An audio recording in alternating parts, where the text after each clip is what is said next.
Good morning students.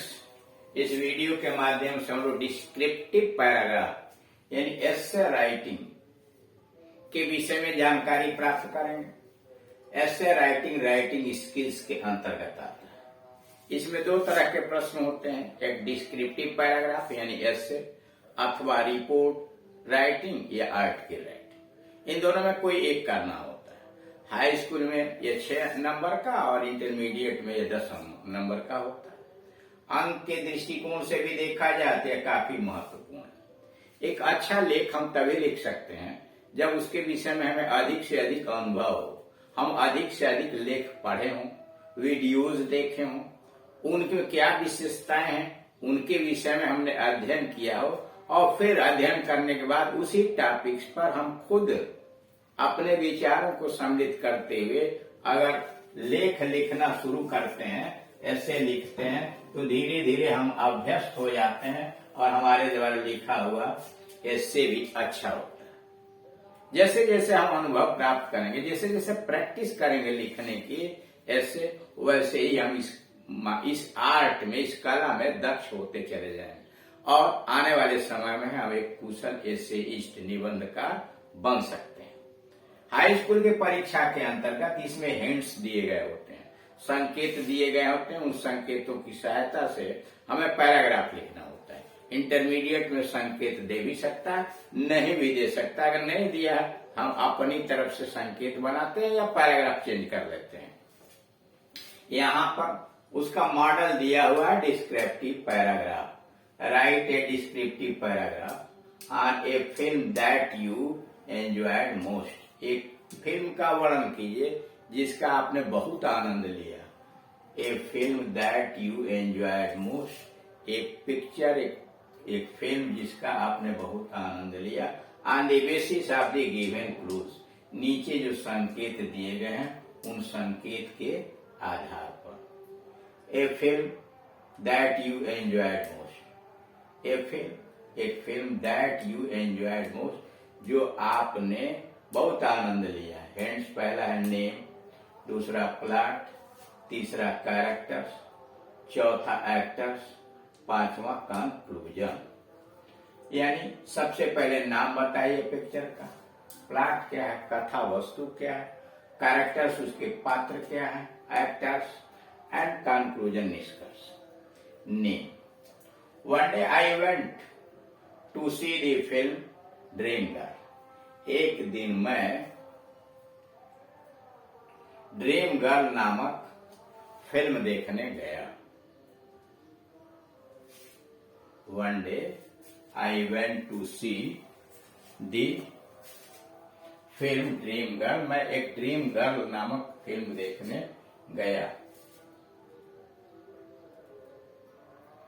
I enjoyed it very much, मैंने इसका बहुत आनंद लिया। प्लॉट कथा वस्तु, the plot of the film is very interesting. करा इस फिल्म की जो कथा वस्तु है वह बहुत मनोरंजक है। The plot of the film is very interesting. इस फिल्म की कथा वस्तु बहुत मनोरंजक है, रुचिकर है। It tells the story of Anup and Sapna. यह अनूप एंड सपना की कहानी बताती है। Anup is the grandson of a millionaire. Anup is the grandson नाती है ऑफ ए मिलेनरी, लखपति आदमी का। अनूप एक लखपति व्यक्ति का नाती है। So many girls are eager to marry, इसलिए बहुत सारी लड़कियां उससे शादी करने के लिए उत्सुक रहती हैं। So many girls are eager to marry him, इसलिए बहुत सारी लड़कियां उससे शादी करने के लिए तैयार रहती हैं। But he does not like anyone of them, लेकिन वह उनमें से किसी को पसंद नहीं करता। But he does not like anyone of them, लेकिन वह उनमें से किसी को पसंद नहीं करता। On the other hand, दूसरी तरफ he falls in love with a girl, और दूसरी तरफ वह एक दूसरी लड़की के प्रेम में पड़ जाता है। ऑन दी अदर हैंड, दूसरी तरफ a falls in love with a girl, वह एक दूसरी लड़की के प्रेम में पड़ जाता है। whom he had seen while painting. वह चित्रकारी करते समय उसने देखा है, whom he had seen while painting, जिसे उसने चित्रकारी करते समय देखा है. She is very beautiful and charming. वह लड़की बहुत सुंदर और आकर्षक है. She is very beautiful and charming. वो बहुत सुंदर और आकर्षक है. She becomes a dream girl. वह उसको सपनों वाली लड़की बन जाती है. She becomes a dream girl. वह उसके सपनों की लड़की बन जाती है. One day he meets her. एक दिन वह उससे मिलता है. One day he meets her. एक दिन वह उससे मिलता है. He is attracted by her. वह उससे आकर्षित हो जाता है. He is attracted by her. वह उससे आकर्षित होता है. After this, इसके बाद some misunderstanding, गलतफहमी.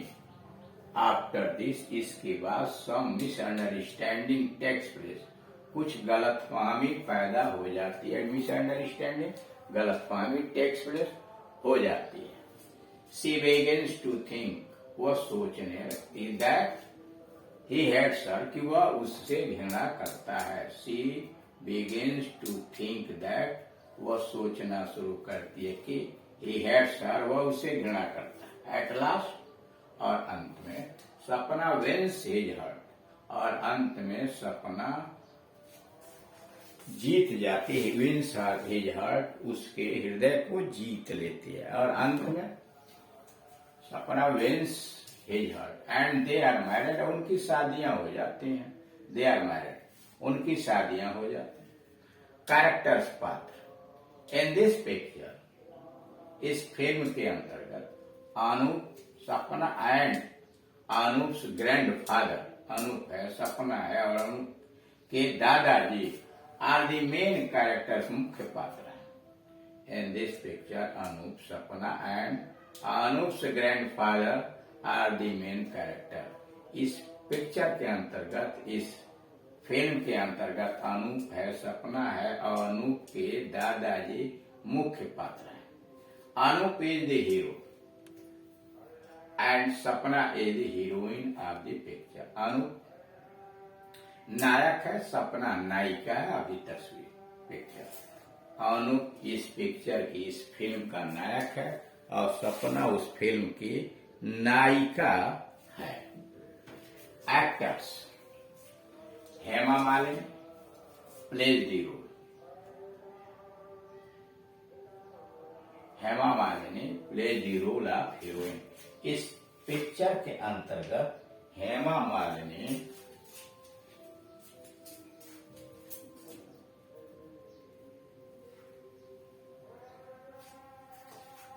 नायिका, अभिनेत्री का रोल अदा करती है.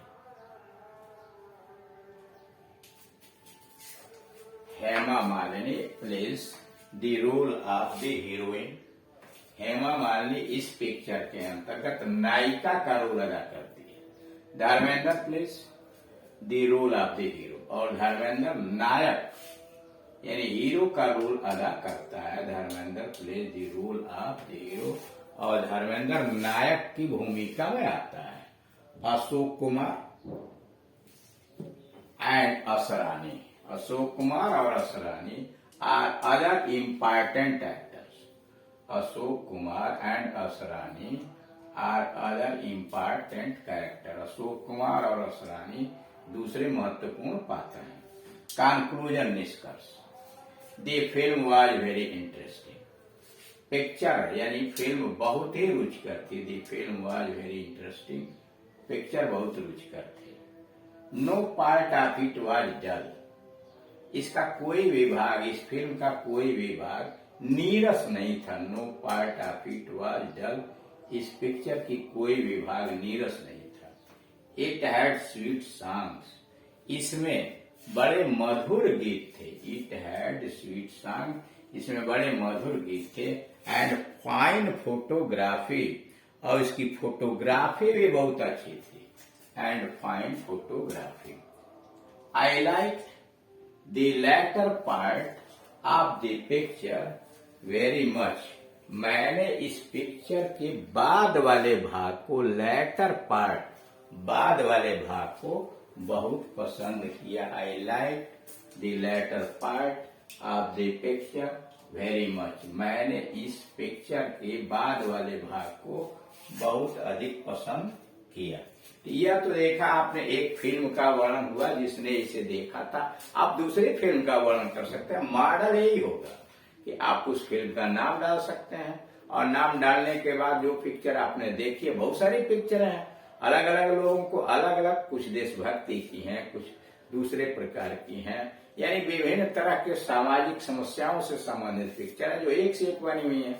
आप उनमें से किसी को, जिसे अच्छी तरह से आपने देखा है, उसका वर्णन कर सकते हैं टॉपिक के आधार पर। इसमें बहुत कोई कठिनाई की चीज नहीं है। यानी एक दो बार जब आप अध्ययन कर लेंगे तो उस अध्ययन के आधार पर आप खुद भी किसी न किसी पिक्चर का बड़ी अच्छी तरह से आप वर्णन कर सकते हैं। यानी इस एसे राइटिंग के अंतर्गत कुशल यानी दक्षता आप तभी प्राप्त कर सकते हैं जब अधिक से अधिक प्रैक्टिस करें और उस प्रैक्टिस के आधार पर लिखने का प्रयास करें। फिर भी अगर आपको कोई कठिनाई खड़ी होती है, इस दिए गए नंबर के ऊपर कॉल करके आप अपनी समस्या का समाधान करा सकते हैं। और इसके अलावे अन्य कोई ग्रामर पोर्शन या ट्रांसलेशन आप अध्ययन करना चाहते हैं तो आप इस YouTube पर जाइए और वहां पर टाइप कीजिए KD Singh and Gunjan English coaching, और जो टॉपिक आप पढ़ना चाहते हैं, सिंटैक्स है, सिंथेसिस है, डायरेक्ट इनडायरेक्ट एक्टिव पैसिव, तो वहां लिख दीजिए active passive by KD Singh. वो आपके वीडियोज लगातार आने शुरू हो जाएंगे। आप उसका अध्ययन कीजिए और कॉल करके अपनी समस्या का समाधान करा लीजिए। Thank you.